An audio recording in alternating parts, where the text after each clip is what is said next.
One of my favorite treat foods that I cannot resist are chocolate chip cookies. So I made these Unclassic cookies many years ago in my very first book, and it's the one treat that my kids actually look forward to, so I'm gonna share it with you today. So it's kind of like the healthiest version of a chocolate chip cookie that I could possibly make, and I still think they're so delicious. So I'm gonna use bananas as kind of like the egg binder type of ingredient. So you need about 1 big banana or 2 small bananas. So you're just literally gonna take a fork and mash it down.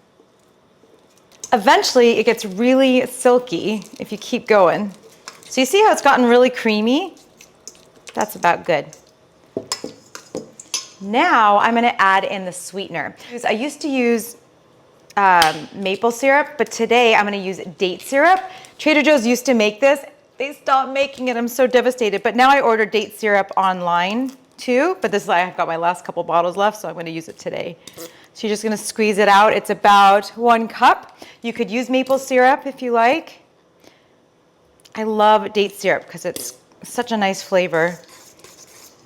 So I'm using this as a whole food sweetener rather than sugar. So this is more whole food. It's a fruit, so it comes from dates. It is dates, minimally processed. And when you're sweetening, that's the goal. Vanilla extract, about 1 tablespoon. Mix that in. So I also like to minimize dishes. I hate doing dishes. So this is a 1 dish kind of a recipe. So all of it goes in here. So that's the wet ingredients first. Then you're gonna add the dry ingredients.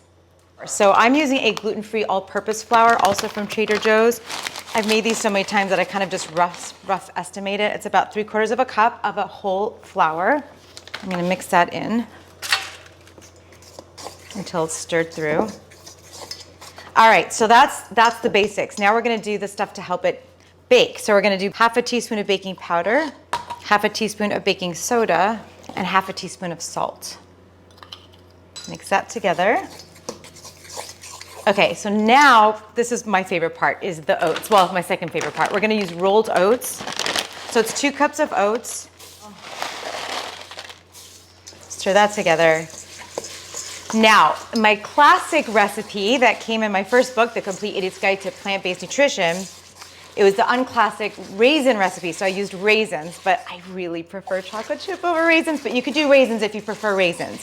And definitely healthier, right? Because we're gonna deal with some sugar in the chocolate chips. Now I do like to order some sugar-free chocolate chips. Sometimes they're hard to find. So I just kind of get the high dark chocolate, as much of a dark chocolate as you can get. The most important thing is that your chocolate chips are dairy-free. There's definitely some sugar in here. So it's about 1 cup of chocolate chips. That's it, voila, you're done. Super easy. Now, I've preheated the oven to 350 degrees, and now I'm gonna drop these onto the pan. I like to use parchment paper. I'm gonna stick them in the oven for 15 minutes, maybe 10 minutes, depends on the size. So you don't want them to get too brown, so watch them carefully.